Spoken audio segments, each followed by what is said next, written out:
Welcome back to KMRY architect line. Today topic ఏంటంటే jump search with example. So ఎవరైతే jump search algorithm యొక్క video చూడలేదో ఒకసారి previous video అనేది check చేయండి. చెక్ చేసిన తర్వాతనే ఈ వీడియో అనేది చూడండి.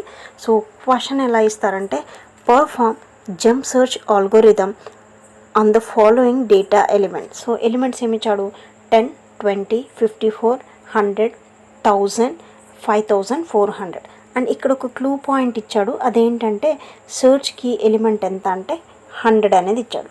సో ఈ ఆల్గారిథంకి మనం ఆన్సర్ ఎలా ప్రజెంట్ చేయాలంటే స్టెప్ బై స్టెప్ ప్రజెంట్ చేయాలి. సో ఫస్ట్ స్టెప్లో మనకి ఏవైతే డేటా ఎలిమెంట్స్ ఇచ్చారో ఆ డేటా ఎలిమెంట్స్ అన్నిటినీ కూడా యారే రిప్రజెంటేషన్లో మనం ఎలిమెంట్స్ అనేవి అరేంజ్ చేయాలి. సో ఎలా అరేంజ్ చేయాలంటే హారిజంటల్ రిప్రజెంటేషన్లో అన్ని ఎలిమెంట్స్ని బ్లాక్స్ లాగా రాయాలి. అల్గోరిథంలో సెకండ్ స్టెప్ ఏంటంటే ప్రతి ఎలిమెంట్కి ఇండెక్స్ పొజిషన్ అనేది అలొకేట్ చేయాలి. సో ఇండెక్స్ అనేది ఎక్కడి నుంచి స్టార్ట్ అవుతుంది?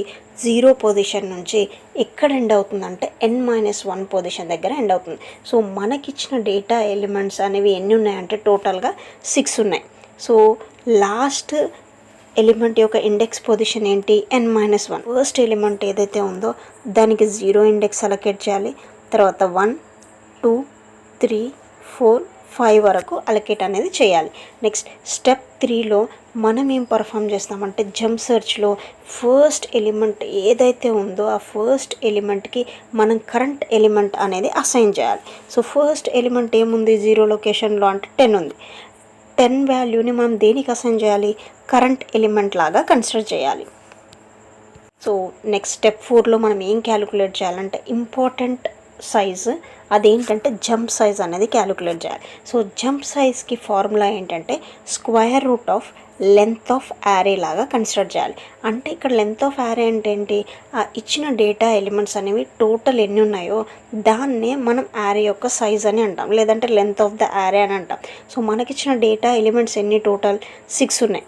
సో 6 ఉన్నాయి కాబట్టి మనం ఏం పర్ఫామ్ చేయాలంటే స్క్వేర్ రూట్ ఆఫ్ 6 అనేది పర్ఫామ్ చేయాలి. సో స్క్వేర్ రూట్ ఆఫ్ 6 యొక్క వాల్యూ ఏంటంటే 2.44 అని వస్తుంది. సో ఎప్పుడైతే ఇలాంటి పాయింట్ వాల్యూస్ వస్తున్నాయో అప్పుడు మనం ఏం కన్సిడర్ చేయాలంటే రౌండ్ ఆఫ్ వాల్యూ లాగా తీసుకోవాలి. ఇక్కడ వాల్యూ ఎంత? 2.44 ఉంది అంటే మనం వాల్యూ ఎంత తీసుకోవచ్చు? 2 తీసుకోవచ్చు. ఒకవేళ 2.5 ఉంటే 3 వాల్యూ లాగా కన్సిడర్ చేయాలి. అది step number 4. Next step number 5. ఇందులో మనం ఏం కంపేర్ చేయాలంటే కరెంట్ ఎలిమెంట్ వాల్యూని సెర్చ్ ఎలిమెంట్ వాల్యూతో కంపేర్ చేయాలి. సో కరెంట్ ఎలిమెంట్ వాల్యూ ఎంత అంటే 0 పొజిషన్లో ఉన్న value 10 and search key value ఎంత? 100. సో వీటి మధ్యలోని లెస్ దెన్ 100. సో ఎప్పుడైతే కరెంట్ వాల్యూ లెస్ అవుతుందో అప్పుడు న్యూ కరెంట్ పొజిషన్ అనేది క్యాలిక్యులేట్ చేస్తాం. దానికి ఫార్ములా ఏంటంటే current element position plus jump size అనేది తీసుకోవాలి. సో కరెంట్ ఎలిమెంట్ పొజిషన్ ఎంత? 0. సో జంప్ సైజ్ యొక్క సైజ్ ఎంత? 2. 0 + 2 అంటే ఎంత వస్తుంది? వాల్యూ 2 వస్తుంది. అంటే కరెంట్ ఎలిమెంట్ పొజిషన్ అనేది న్యూ పొజిషన్ జనరేట్ అవుతుంది. అప్పుడు 2 పొజిషన్కి ఏం అసైన్ చేయాలి? కరెంట్ ఎలిమెంట్ అనేది అసైన్ చేయాలి. అంటే యారేలో ఏదైతే 2 పొజిషన్లో ఉంటుందో ఆ పొజిషన్లో ఉన్న వాల్యూ 54ని కరెంట్ ఎలిమెంట్కి అసైన్ చేయాలి. Next step number 6. సో మనకు వచ్చిన పొజిషన్ ఎంత?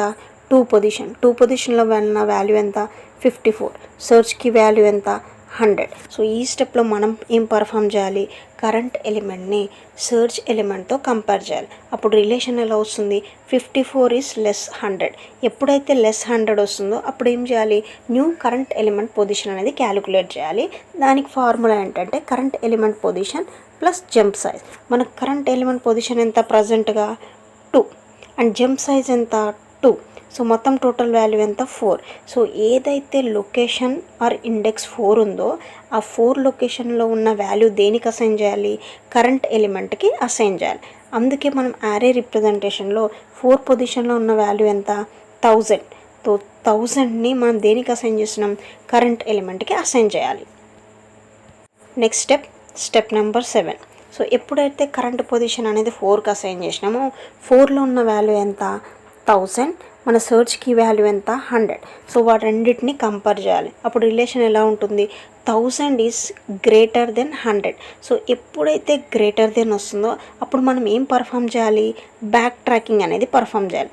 బ్యాక్ ట్రాకింగ్ అంటే ఏంటి, మనం 1 స్టెప్ బ్యాక్కి మూవ్ అయ్యి కరెంట్ ఎలిమెంట్ పొజిషన్ అనేది చేంజ్ చేయాలి. సో ఎలా చేంజ్ అవుతుంది కరెంట్ ఎలిమెంట్ పొజిషన్ అంటే, కరెంట్ ఎలిమెంట్ పొజిషన్ -1 లాగా change. New current element position ఏమొస్తుంది, 4 - 1 అంటే 3 అనేది వస్తుంది. అంటే మనం బ్యాక్ ట్రాక్ చేసినప్పుడు 3 పొజిషన్లో ఏదైతే ఉంటుందో దానికి మనం కరెంట్ ఎలిమెంట్ అనేది అసైన్ చేయాలి. ఇక్కడ యారే రిప్రజెంటేషన్లో సో 3rd పొజిషన్ని మనం కరెంట్ ఎలిమెంట్కి అసైన్ చేయాలి. సో కరెంట్ పొజిషన్లో ఉన్న వాల్యూ ఎంత అంటే 100 అనేది ఉంటుంది. సో మనం ఇలా కంపారిజన్ చేసినప్పుడు వాల్యూస్ని చేంజ్ చేసినప్పుడు మళ్ళీ నెక్స్ట్ స్టెప్లో ఏం పర్ఫామ్ చేయాలి, రిలేషన్ అనేది చెక్ చేయాలి.